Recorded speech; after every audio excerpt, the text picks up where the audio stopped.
vamos voltar para uma definição que você aprendeu lá na 7ª série, que tenho certeza que o professor ficou martelando na cabeça de vocês lá, o que era o tal do sujeito. Meu Deus, o que é um sujeito? Quem que é esse sujeito que é um sujeito? O sujeito, galera, a gente pode dizer numa definição clássica que o sujeito é aquele que faz alguma coisa. Essa definição também tem uns problemas que eu vou mostrar para vocês daqui a pouco, mas o sujeito é aquele que na frase faz. Via de regra é isso, tá? Essa definição no momento ela serve. Então o que acontece? Todas as frases, ou a maioria das frases, você vai ter um verbo, que é aquilo que é feito, que é aquela ação que está acontecendo, e você também terá um sujeito, que por definição é o cara que fez a ação. Tá? Então, se você tem lá, igual no exemplo que eu dei do caiu, ora, por mais que aqui nós temos uma informação, tá? Então ele caiu. Quem caiu? Você pode colocar, por exemplo, José. Opa, então agora a gente já tem o eu. E nós temos quem fez a ação. Então, caiu. Se a gente falar quem, mas quem que caiu? Deixa eu pôr José. José caiu. Então nós temos o sujeito, é aquele ser, aquela entidade, é aquele pedaço, é aquele elemento gramatical da frase que faz. Tá? Então o sujeito é aquele que faz alguma coisa na frase. José foi lá e caiu. Ele cometeu o ato, a ação de cair. Tá? Então essa definição de sujeito, galera, ela pode ter alguns pequenos problemas, mas é a definição que melhor funciona. O sujeito é aquele que na frase faz. E por que é tão importante que vocês saibam isso? O verbo, ele tem que fazer acordo com o sujeito. Ou seja, dentro de uma frase, se eu estou dizendo que foi o José que caiu, eu não posso dizer José caímos, por exemplo. Por quê? Então vamos pegar o José caíram, porque cair, né, pode ser...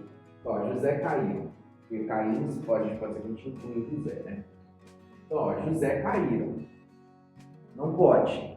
Por quê? Quem está fazendo a ação, naquela frase ali que eu coloquei, é o José. Então, se quem está fazendo a ação é o José, o verbo tem que ser condizente com quem está fazendo a ação, que no caso é o José, que é singular. Então, você não pode colocar o caíram no plural, porque José é uma pessoa só. Então, percebam que, se nós temos uma definição de verbo, nós sabemos o que é o verbo, a nossa próxima etapa, após conseguir identificar o verbo, será quem que está fazendo essa ação? Então, no caso, seria o José. Ora, se é o José, então esse verbo não pode estar conjugado como caiu. Ele tem que estar conjugado como caiu, porque José é uma pessoa só, então José é singular. Notoriamente, então não pode acontecer isso aqui. Tá? Então, José caiu, tá? Se a gente pega essa frase, caiu da escada, por exemplo. Então, a grosso modo, aqui nós teremos um verbo, aqui nós teremos um sujeito. E o que é esse resto que sobrou aqui, galera?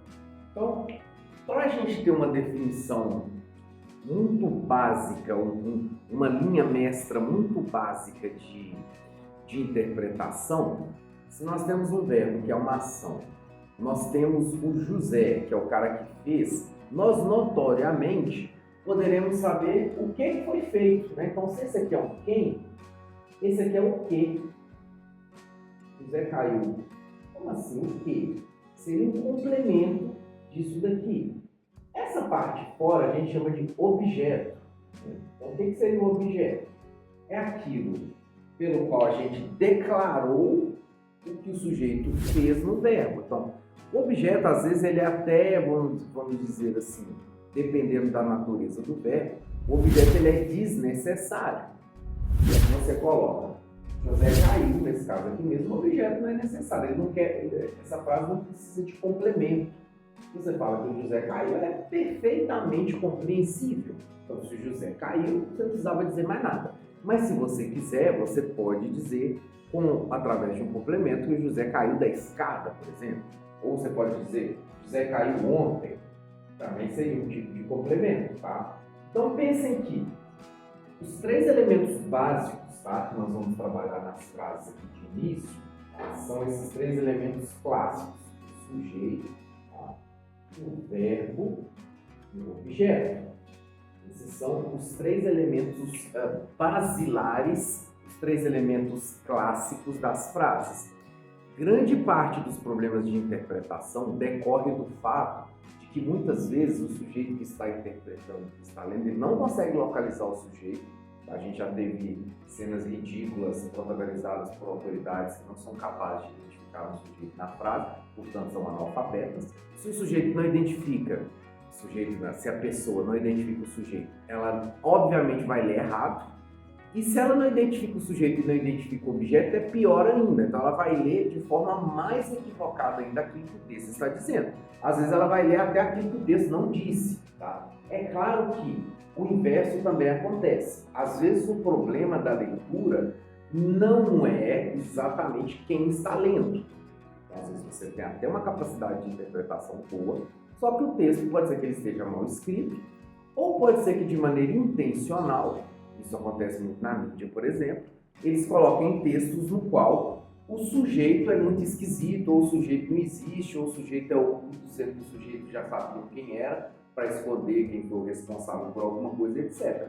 Então, assim, às vezes a frase fica esquisita, ou o texto fica esquisito e truncado, exatamente porque a intenção do cara que escreve foi essa. Ok, então voltando aqui, por que eu disse, e eu estou mostrando essa sequência, sujeito, verbo, objeto, tá? Por quê? Em português, em língua portuguesa, essa daqui é a sequência clássica, é a sequência que a gente chama de sequência canônica, tá? Então se você pegar, vamos pegar, por exemplo, Marcos, V, Carlos. Vamos pegar com duas pessoas, e com duas pessoas eu acho que vocês vão conseguir entender essa dinâmica do que é um sujeito e o que é um objeto, tá? Então percebam, mostro para vocês essa frase. Marcos vê Carlos. Nessa frase aqui, como eu disse, vamos sempre tentar partir do verbo, tá? O verbo está aqui, né? Ver, né? É o verbo observar, a pessoa consegue ver alguma coisa. Agora, quem que está vendo? Ó, é o Marcos, tá? Então, quem vê? Marcos. Então, esse aqui é o sujeito, esse aqui é o verbo. E quem que é que sofre a ação feita pelo Marcos? Tá? Quem que é na frase? O Marcos é quem está fazendo. Então, quem que está sofrendo a ação de ver dessa pessoa, que no caso é o Marcos? O Carlos. Tá? Então, o Marcos é quem faz, portanto, ele é o sujeito. A ação é ver, portanto, é o verbo. Mas nós temos alguém que sofre, ou no caso poderia ser, no caso é uma pessoa, poderia ser um objeto, por exemplo. Então, é o Carlos. Então, o objeto dessa visão é o Carlos. Então, a estrutura básica da frase em língua portuguesa seria essa. Seria você ter um sujeito, um verbo, um objeto. Dica importante, dica que funciona muito. Sabe a vírgula, que tem 1 milhão de regras, que tem 1 milhão de exceções, etc.? Quando você começa a entender essa estrutura que no português é sujeito, verbo e objeto, você sabe que a ordem correta do português é essa. Se eu viesse aqui e colocasse, vamos pegar a mesma frase de cima, tá? Só que essa mesma frase de cima, se eu venho e coloco uma vírgula, na mesma frase de cima, se eu venho aqui e coloco uma vírgula, isso vai indicar o seguinte para a pessoa que está lendo. E é importante tanto para você ser capaz de interpretar na leitura, quanto para você usar de mecanismo de escrita.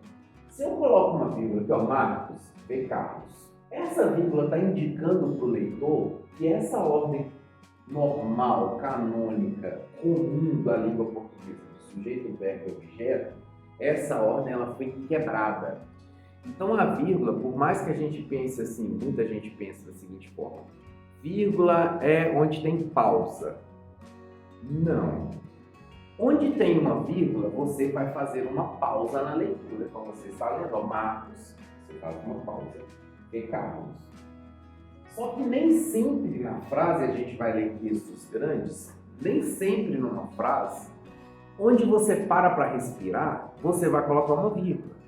Então, às vezes, você para respirar numa frase, mas essa frase não tem vírgula na escrita. Ela vai ter uma pausa na fala. Então, quando você está lendo normalmente, você pode parar para respirar em algum determinado momento, que é normal. Você está lendo ali, você perde o fôlego, você para para respirar, você para de falar. Mas isso não significa que quando você parou de falar, você tem que ter uma vírgula. Mas onde tem uma vírgula, você tem que parar. Ok? Entenderam? Então que a questão é meio que inversa, digamos assim. Agora pense no seguinte: se nós temos sujeito, verbo e objeto, que é a ordem correta, vamos dizer assim, natural da língua portuguesa. Vou colocar natural ao invés de correta, tá? Então você tem Marcos V. Carlos, sujeito, verbo e objeto. Se eu venho e coloco uma vírgula, isso indica para o leitor que esse camarada que está aqui na frente, que era o esperado pelo leitor, porque o leitor ele lê a partir da perspectiva de sujeito, verbo e objeto, tá? Então, esse camaradinho que está na frente aqui, ele não é o sujeito. É isso que a vírgula aqui está indicando. Então, nesse caso aqui, seria um objeto, aqui seria o verbo e aqui seria o sujeito. Ou seja, essa vírgula aqui, ela quebra